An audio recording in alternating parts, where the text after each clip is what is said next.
So historians would say, oh, it's not black and white, it's grey, without realizing that your junior science class actually tells you that grey is black and white.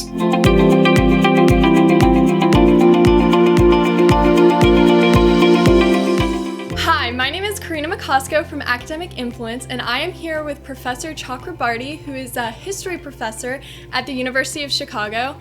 And we just want to know what influenced you to go into history and what really brought you to that field? It's an interesting question because, I started out as a student of science. So my undergraduate degree was in physics. And I had geology as my minor and maths. Wow. And then I went to a business school. And I got interested in history because we had a very good professor of history in the business school, teaching in the business school. And he converted me to the cause of history. I guess I was always interested in understanding my society and India. And one problem we had in the business school was that, they'd just been set up with American help. And all the literature we read was American. So I kind of felt that what I was reading wasn't connecting with the society I was from. And in this history professor's class, I got a way of, understanding my society, its past, its present, how it had changed. And initially I thought, okay, I need to read history to understand how businesses should operate in India. But the more I read into it, I became very interested in history as such.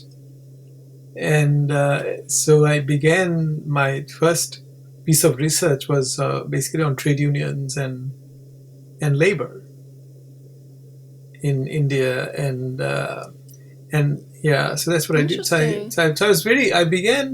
History became a way for me to understand how a place like India, which had been under British rule for 200 years and had imbibed a lot of European institutions and practices, like from traffic rules to having a parliamentary democracy, was still different culturally and historically enough for all those rules to eventually look and the institutions to look different.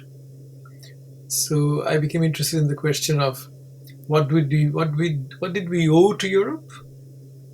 And how did we make those things our own?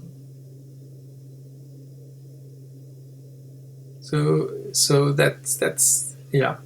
And so is most of your, do you mostly study India's history, or do you study other parts of the world too? I know I mostly did Indian history, and because I lived in Australia for a long time, I became interested in Australian history and Australian Aboriginal history. So I've actually done a little bit of work, very little myself, but also supervised PhD students on Australian and New Zealand history and master's students.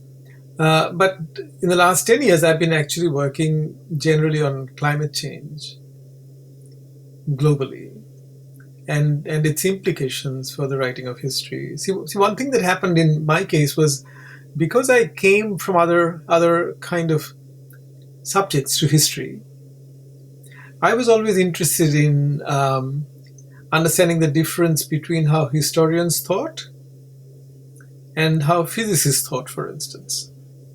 Right? So I was interested in the difference between science and humanities, and between social science and humanities. So that was another interest I always had. And in the last 10 years working on climate change, it's brought me closer to some of my undergraduate interests in geology and physics and chemistry, and also in this question of the relationship between science and humanities. So I was always very interested in questions of method, questions of language, questions of rhetoric, how you express yourself. When do you consider a statement proven in history as distinct from a statement in Euclidean geometry, for instance? Wow. Right? So in geometry, when you say, I have proven this, it means something different from when a historian says, okay, so therefore right. I can tell you. The word therefore in history is a very different word from the word therefore in geometry, say. So I was always interested in all these different kinds of questions. Wow. And you said that you tried to study the difference between how historians think compared to something like a physicist. What did you find? How do they think differently? The very simple example is, so historians would often tell you, without thinking about what they're saying, that, it's not so black and white, the issues. Right. They're gray. Right. But your junior science class can tell you that gray is actually black and white.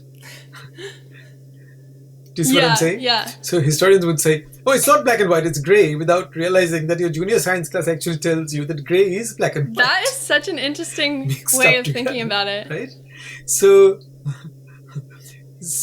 yeah, and then I realized that when historians use the word therefore, it's a much weaker word than when a scientist uses it. So I realized that what therefore means in a text on history is that it is plausible. Interesting. As distinct from being proven. Wow, that is interesting. Right? Or you might say there's overwhelming evidence for this. Yeah. So I was always interested in, because I came through all these different subjects, and because of my temperament, I guess I was always interested in how people think and how different disciplines teach you to think differently. And I now think of every discipline as coming packaged with its bundle of insights and blindness and blindnesses, right? So every discipline teaches you to see certain things and not see other things. And you said you started as a physics major. What made you originally choose physics? Oh, because, you see, if I was growing up in India, you have to remember that in India didn't have a good counseling system in my time in schools or colleges, right? I later on realized that the cast of my mind, what I really love to think about are philosophical questions. And physics was, at least theoretical physics, was the closest I could get to philosophical questions. But I did not enjoy so much the practical side of physics, like doing experiments and things. I was not very good at those things. And I realized that if I had had a better counseling system in India, I would have probably switched to philosophy. Right? So what I've had to do in my life is to push my training as a historian to ask philosophy-like questions eventually. If you went back and redid college, redid your undergrad, do you think you would have just started out as a history major? Or do you think in the end it was good that you started in physics? I think in the end it was good that I did science. Because science gives you a certain training in disciplined thinking. It gives you a certain sort of training in thinking in logical steps. And it gives you a certain training in remembering the previous step in an argument before you go on to the next step. And sometimes what I find in my colleagues in history and other things is that I have to, even when I write, I have to say the same thing over and over and over again for them to hear what I'm saying. Because the training is not that you hold in your mind what you've already heard and go on to the next step. Some obviously do that, but many don't. And sometimes I realize from the criticisms I get, I realize that, I did say that, but I only said it once. And I really needed to say it 4 or 5 times for these people to hear it. And that's purely a disciplinary training of how you hear things. But if you do even high school geometry, before you use your sign for therefore, the 3 dots, you have to know what you said before, what has come before, right? Right. Yeah, because you know the plunge you're taking with the word therefore. Yeah. Well, thank you so much. It was such a pleasure to be able to interview you, and thank you for giving us that unique perspective on history. Thank you for talking to me.